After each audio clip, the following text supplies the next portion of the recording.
Личные, но безумно стильные. На автосалоне, открывшемся в понедельник в Детройте, дебютировали новейшие суперкары от ведущих мировых производителей. Одна из самых ожидаемых премьер – Force One от американской компании VLF Automotive. За всю историю местного автопрома было всего несколько по-настоящему мощных суперкаров, сравнимых с европейскими Ferrari, Porsche и Lamborghini. Теперь, по словам производителей, у них появился достойный конкурент.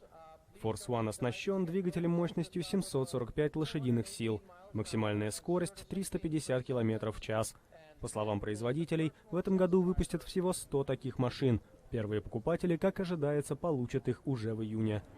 Компания Ford представила новый суперкар GT с двигателем 600 лошадиных сил.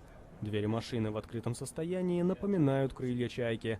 Автомобиль производят в Канаде. Первые поставки ожидаются в конце 2016 года.